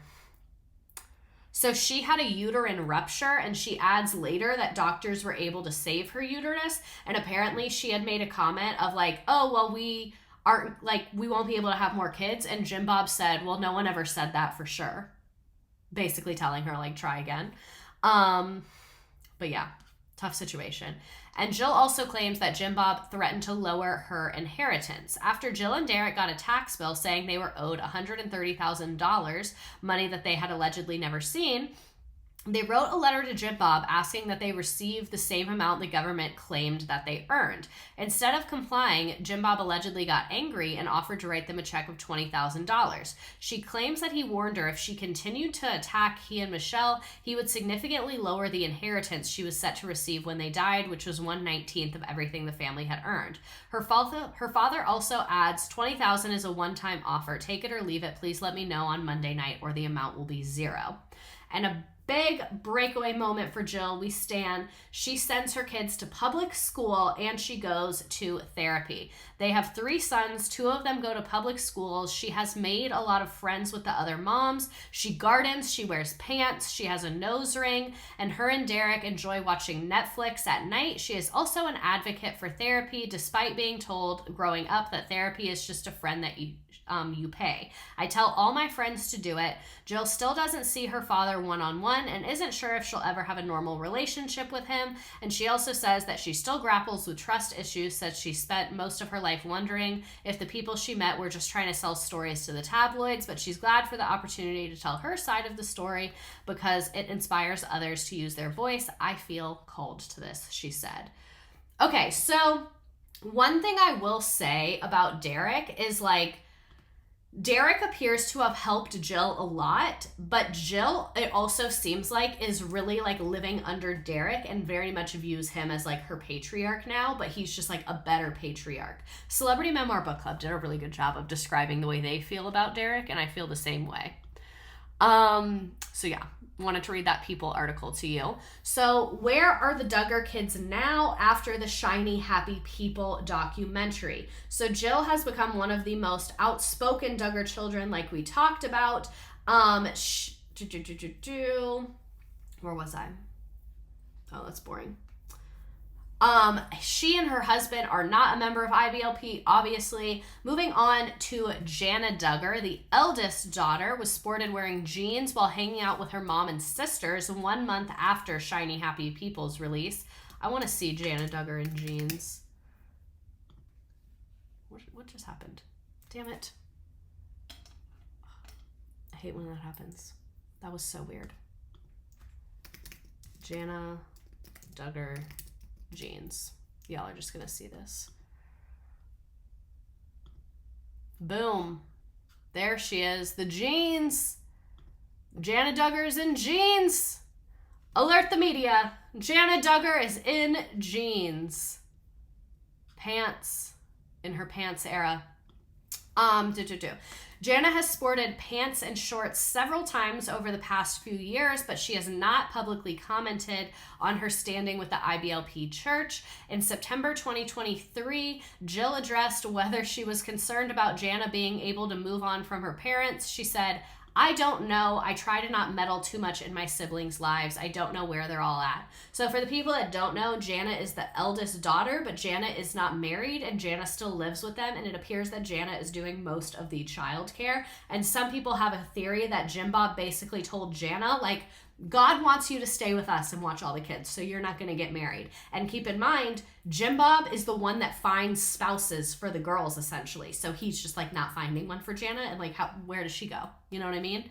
But yeah, we need to rescue Jana. And Jill continued, I'll let them tell their own story or figure it out themselves. I think that's anyone who's grown up in IBLP. It's definitely a process. It's one that's very hard to come away from and kind of sort through. Jessa revealed that her and her husband, Ben, she has kids with, they do not belong to IBLP. Ben is a pastor at a Baptist church in Arkansas, but not an IBLP one. I feel like statistically, if you have 19 kids, at least one of them is likely to be normal. Free Jana. Where's Jana? We got to check on her. Ginger. So ahead of the release of her 2023 memoir, Ginger told Us Weekly that the upbringing in IBLP was cult-like in many ways, and Ginger wrote that she felt like a Stepford wife during her first year living with her husband, Jeremy, as IBLP taught her not to express her opinions in order to keep her partner faithful. He gently encouraged me to speak my mind and let him know if I did not agree with something and not apologize for that. Why am I about to cry? He didn't want me to perform or be fake. He wanted me to be myself, and more than once he said, "Ginge, you're not a Stepford wife." The first time he said that, I asked, "What's a Stepford wife?" And they know nothing. I feel so bad for them. I don't mean to laugh, but like, come on. Jana was charged with child endangerment in 2022. Did I talk about that in here? I thought I talked about that. She was, but it's like kind of a lot of nothing. We'll look at it in a second. When he explained the concept, I realized he wanted me to think for myself and figure out what my convictions were and what I liked and disliked. The couple and their daughters are not members of IBLP.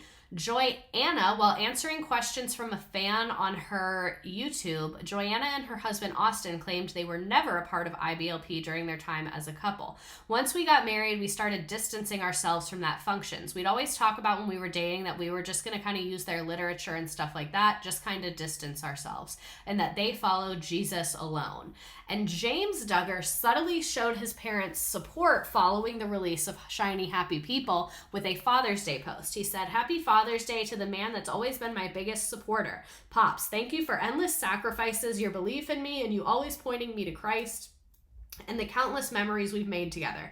I'm grateful to call you my dad, and I'm proud to be your child. Regardless of what anyone may say, you're the best dad." Wrong, you're the best dad in the world. Today and every day I celebrate you and the incredible father you are. Love you a ton. # Father's Day and best dad ever. Despite this post, it is unknown whether he still belongs to IBLP.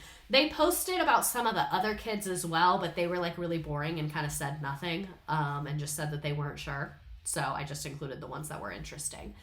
I find it very interesting that the girls are the ones speaking out about IBLP, and the boys are either not saying anything or they're supporting like very directly.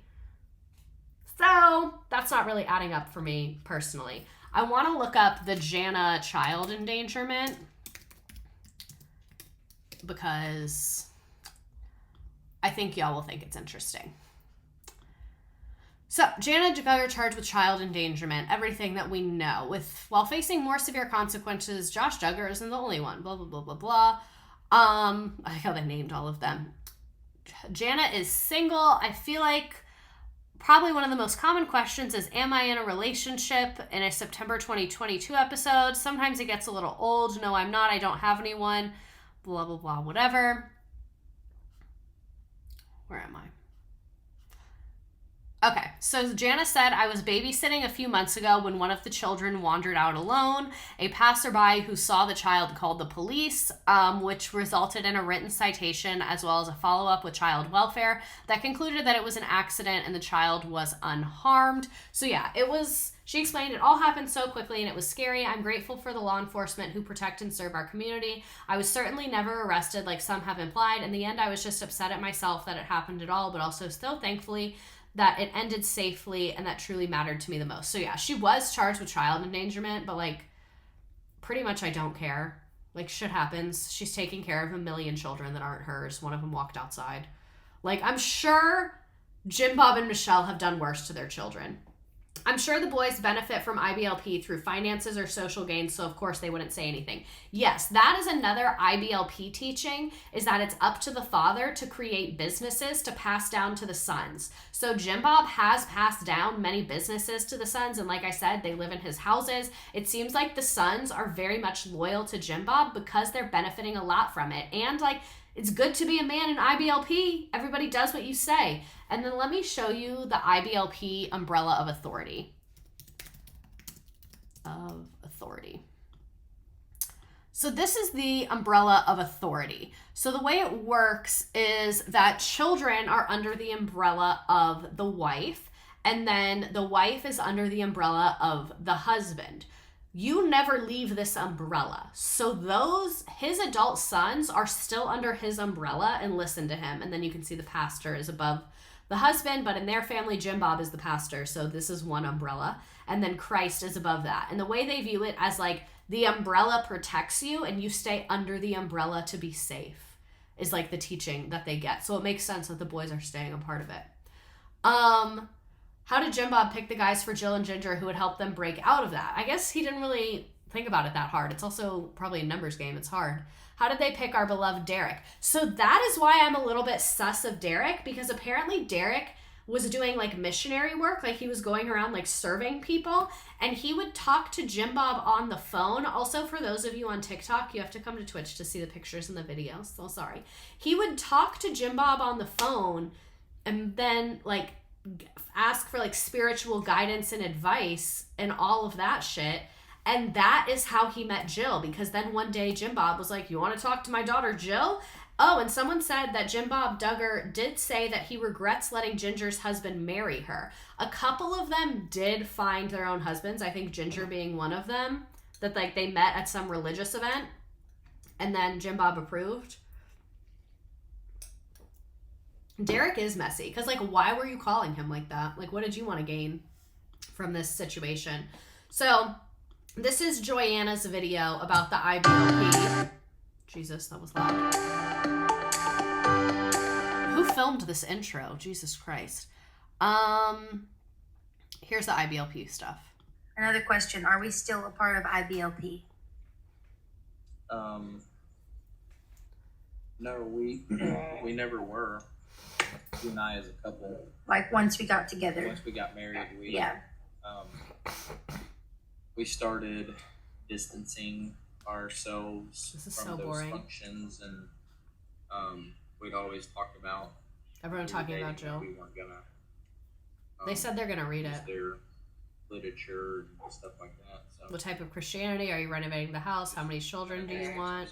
Moving out of Arkansas. Are we a part of IBLP? Voila. Will we read Jill's book? Here is a question. Are you going to read Jill's book? Am I going to read Jill's book? I will read Jill's book. Yeah, we'll read Jill's book. I read Ginger's book. I read Jill's book. If your Why is the family camera behind the never fire? wrote I a have no book idea. about your family, would you read it? Duh. If there's a book, real. The answer's in the question. I'm going to read it just so I can, like, yeah, I want to know what it's about. I want to know what she has to say. Of course. Awful camera Here's placement. another good one that I've asked you for a really long time. What is your dream vacation? I don't care about your dream vacation. Really could not care at all. We still have some time. Is there anything anyone wants me to look up before we move on to the game? I don't know why. I'm just feeling like I want to hang out a little longer. I want to look up like a timeline. Jill Duggar finances. Haha. Okay. This is what I wanted. A timeline of events from counting the cost. Joanna modestly breastfeeding in the video. I think that was pretty normal though. Like if I was her, like if I was anyone and I was breastfeeding on camera, I'd probably put a blanket over myself. Jill is in Shiny Happy People. Does she say anything that wasn't covered? Not really. Okay, so this is my thoughts about Shiny Happy People. It's a good documentary if you have no idea about anything, but it did not include a single piece of new information for me. Like I absolutely knew about all of that.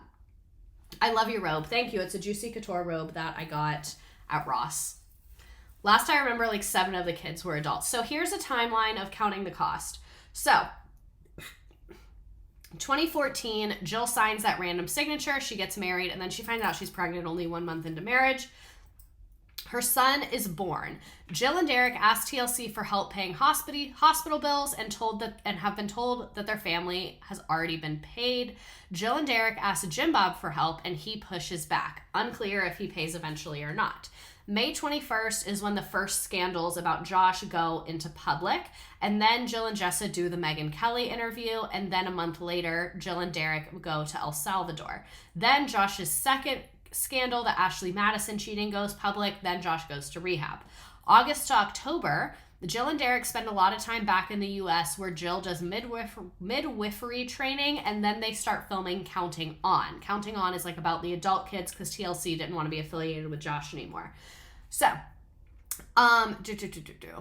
October, Jill and Derek return to El Salvador and promise Mike that they'll stay until July 2016. I think Mike is like the TLC, like Jim Bob's assistant who works, like not assistant, like business person who works with TLC. Not 100% sure.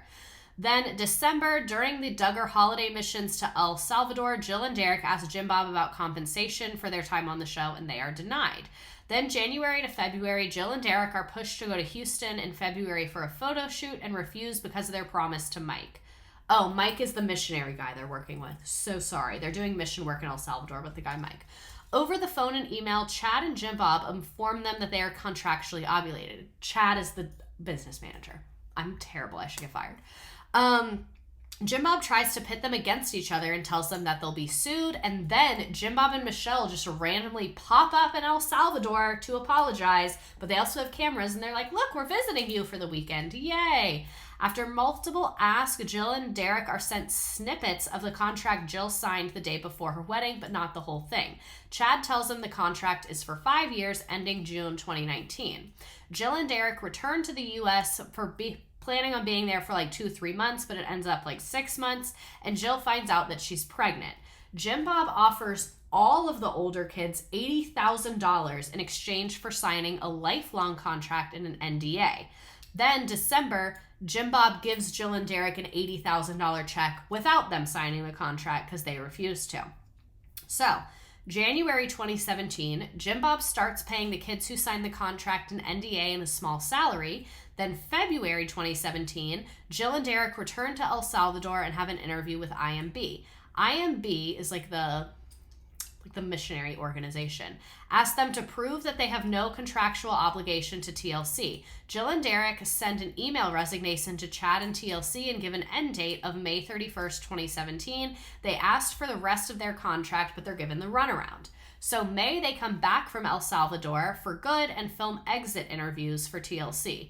Chad resigns from fundraising for them and steals the rest of their money from the Dillard Family Missionaries account because they had been doing fundraising to fund these missions that they're going on. So the business manager just took all that money because he was in charge of those accounts.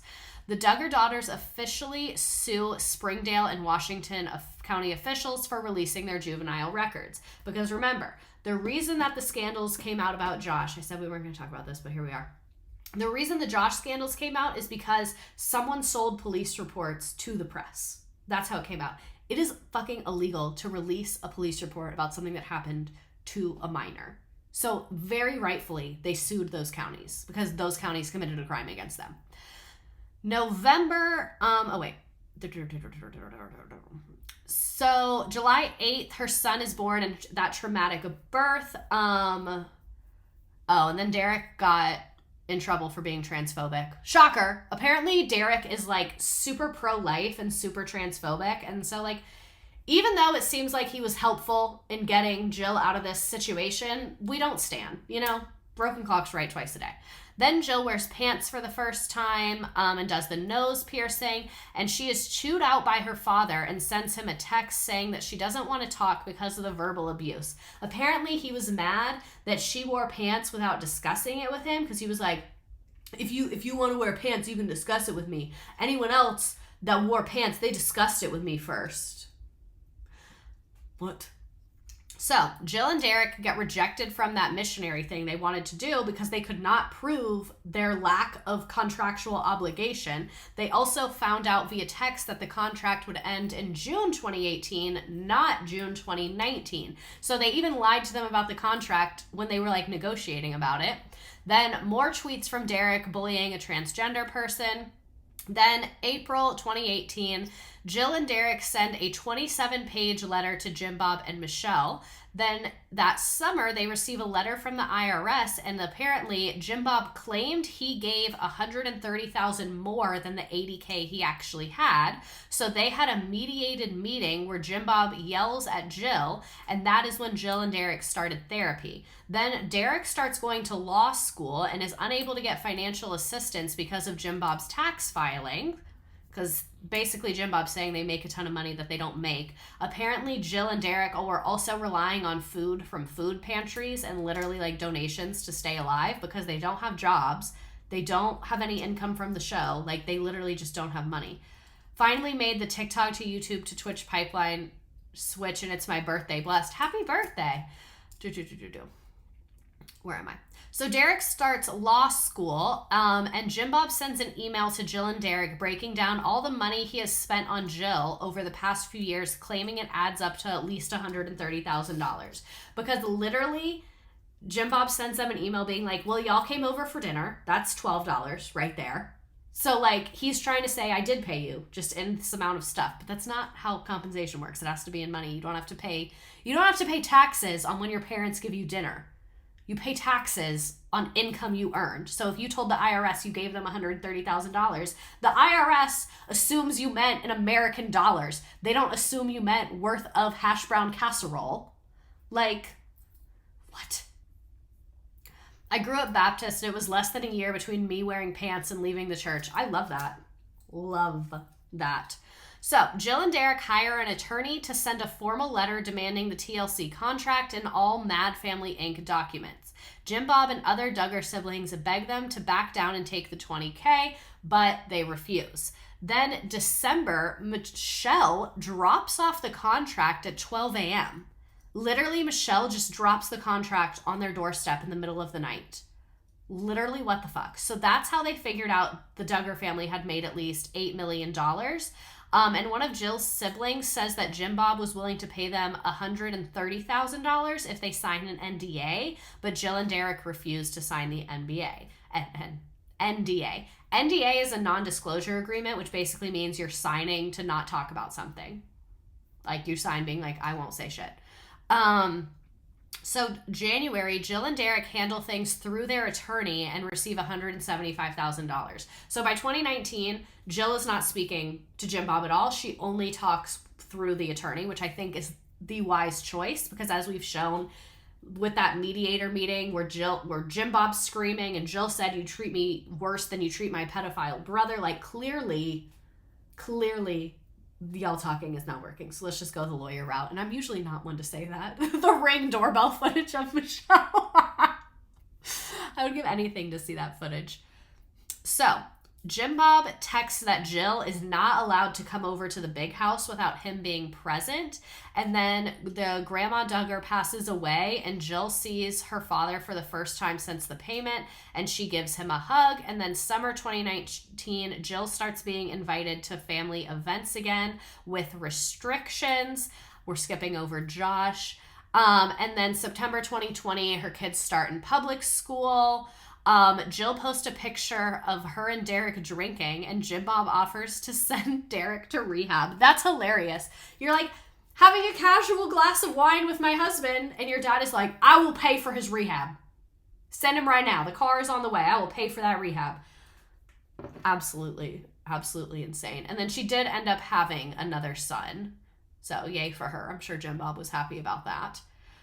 But anyway, that is really what we have to say about the Duggars. That was quite a lot. So I like how the Christmas one is still up. Before, why wouldn't Jill need rehab too if Derek needed it for one drink? So before we do the game, actually, I'll go ahead and, no, I want to do it before we do the game. I came up with some like banger stream ideas that I just want to get you all's feedback on, and then we'll do a poll. And tonight was like a whirlwind, technologically speaking. The big house, does that not already pose as a red flag? So here are my ideas so far. One, I'm thinking Princess Diana. It would be like her life, and then obviously we'd go through like the conspiracies of the crash. I do think she was killed. I'm kind of intimidated by this topic because I'm like not an expert about this at all. I really know nothing right now. So that's one option, Princess Diana. Another option is Caroline Calloway. Caroline Calloway. What are we thinking about that? Caroline Calloway. Do you know who that is? If you know, you know. Another option I want to think about is the mother wound of the Hilton family. Kathy Hilton has treated Paris Hilton fucking terribly. Kyle Richards is super messed up because Kathy Hilton and Kyle and Kim are siblings. Their mom was super mean. I kind of want to just talk about like the mother-daughter dynamics in like the Richards Hilton family. Big Kathy.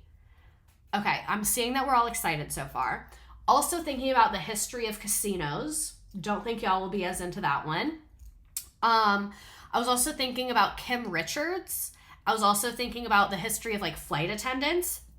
I was also thinking about orcas, like orca whales. Like we can talk about like orca captivity and like the like black market about like orca meat, and we can talk about how they flip boats over and they're really smart, but that also might be kind of depressing. So that's just kind of what I'm thinking.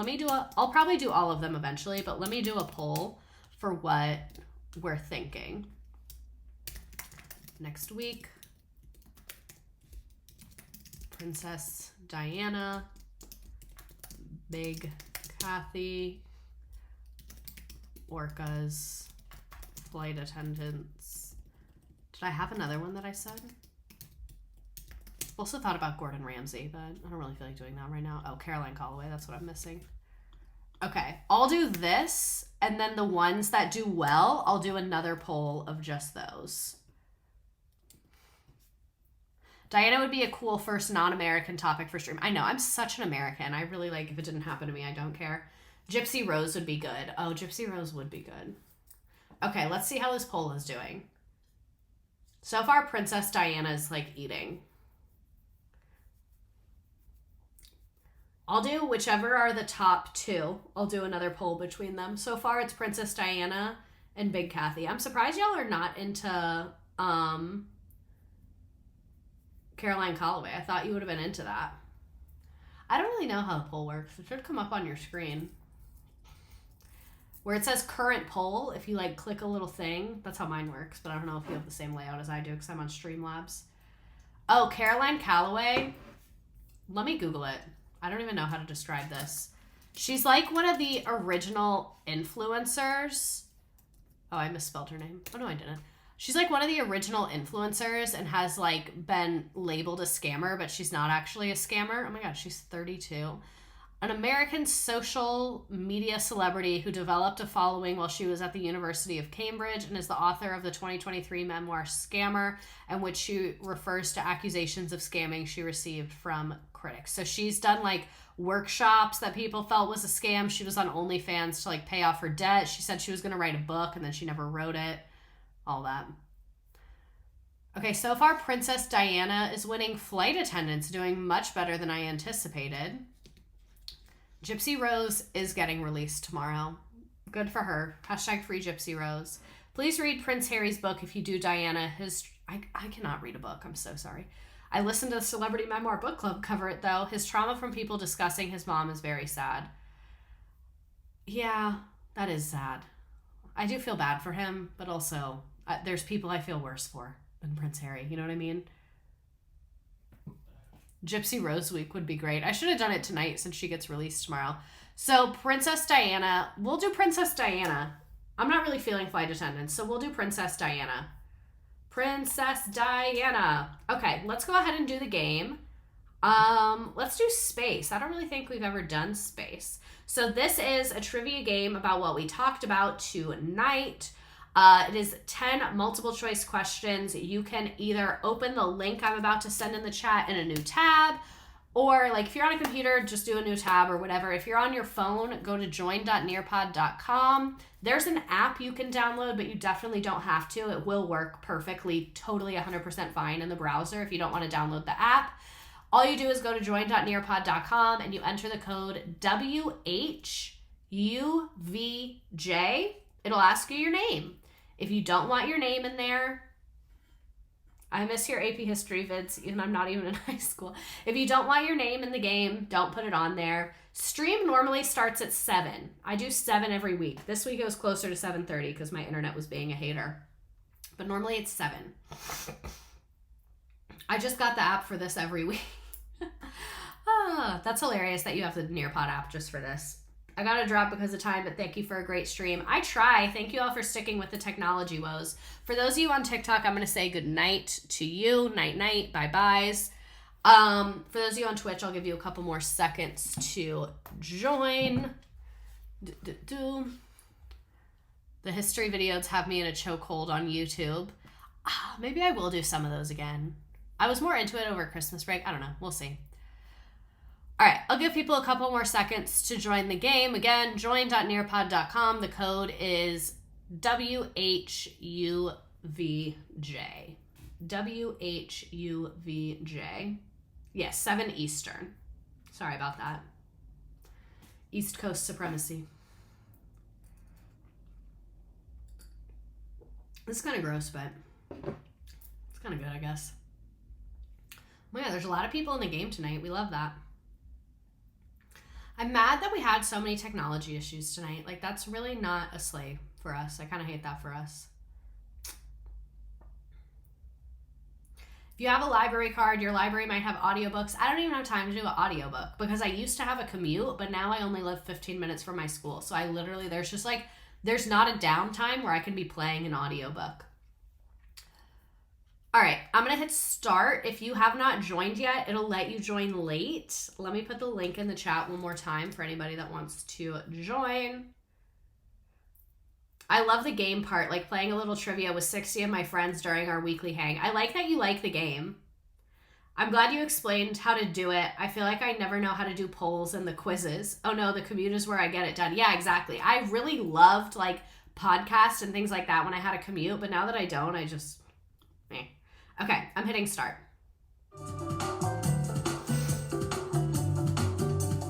Which family did we learn about today? This is the same game as last time. Sorry.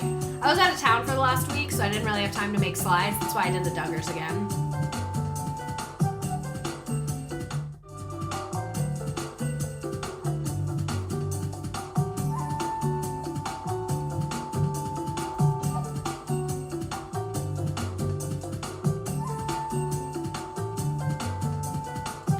I come for the game and the game only. We learned about the Duggar family. I want to turn this down a little bit. Yeah, working from home, this is as close to listening to a podcast as I get. I still listen to podcasts if I'm on a plane or if I have a long drive. Like I listened to the podcast about Jill Duggar when I was driving to my sister's house recently. Michelle always dressed very conservatively. Is that true or false?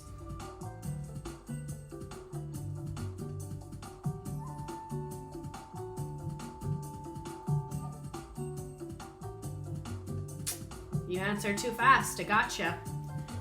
You got.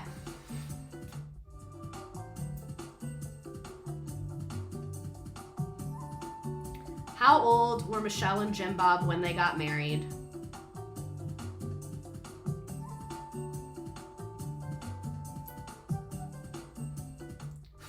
Answer choice A is a crime, just by the way. 17 and 19, so kind of weird, but I guess technically fine.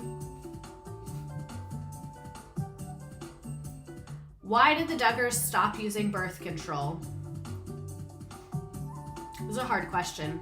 A lot of y'all getting it wrong. It's tough. R.I.P. Batty J. Michelle.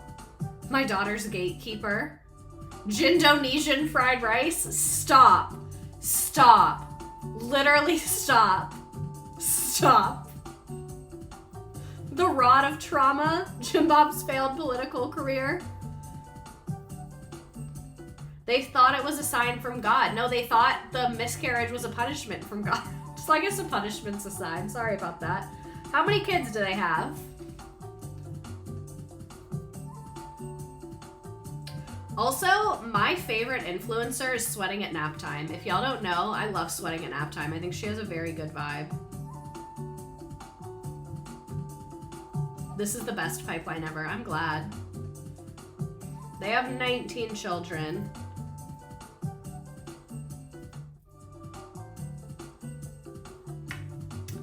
What did Jim Bob do for money before the show?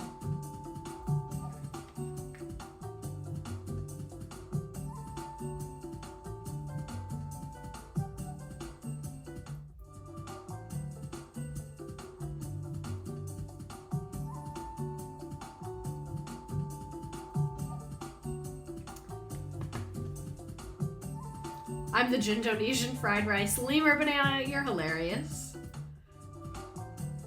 He did everything except the streets. He sold cars, real estate, he worked at a grocery store, a towing business. What office did Jim Bob hold? He tried to hold a lot of offices, but he only ever held one. I still can't believe he ran for Senate while the Josh stuff had come out. Like, oh my God, someone who asked what I got for Christmas, I literally brought this in here to show you. My boyfriend's sister gave me this. It's a can of Dr. Pepper, but they turned it into a candle, and it literally smells like Diet Dr. Pepper. And they were making fun of me because I was like, oh yeah, it smells like Diet. Whose iPad is that? So anyway, they took it out at, what's it fucking called? TSA. And we're like, you can't have liquids. And I was like, it's not a liquid. Open it. How do the Duggars educate their children? Homeschool with Christian curriculum.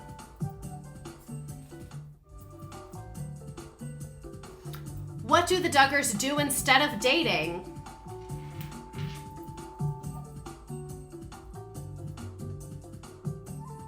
The show next. I forgot that I made this. It's funny. Courting. They court. Wish it was the show next. Sister Responsible came through. She's a great gift giver. We love. She also got me an ice roller. I'm excited about it. I'm going to use it after this. What commons children activity is not allowed in the Duggar household?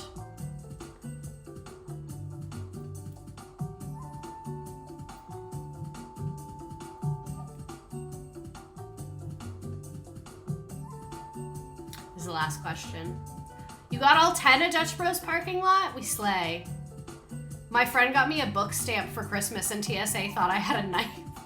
The Duggar children are not allowed to dance. All of y'all got that right. I'm impressed.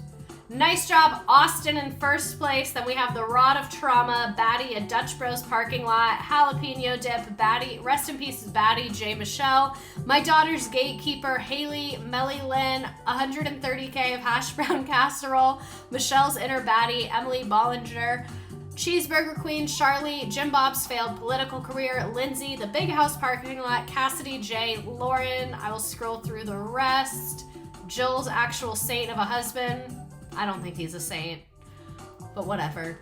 Indonesian fried rice, waiting for Derek's tello, a Duggar parking lot, Todd Chrisley from prison. Nice job, nice job. Any memes, comments, any icks? How are we feeling? How are we living? How are we laughing? How are we loving? All right, this was fun. The Duggars is always a good topic, and we're doing Princess Diana next week. What are these 6 alerts I have? Oh, it was that I was very... It says I have lots of drop frames because I was glitching. That was just at the beginning, though. Stop. Stop. Jim Bob. Oh, this is them making out. I forgot they used to be in their PDA moment. Forgot to make a meme. Glad we got past the tech issues. Happy for Lady Di next week. What is this from? Is this from The Sound of Music? What is this? Jim Bob kills me. Ah! And for those of you who don't know, I stream every week at 7 p.m. Eastern. It's always a different topic. It's usually gossip, pop culture, history, whatever. Best first live stream ever. I'm happy you liked it. Mama Duggar gets a new head, still has 19th century ideas inside of it. The only sin in the camp is that outfit you're wearing. Leave room for Jesus. Alrighty. This was a great time. I will see you all next week.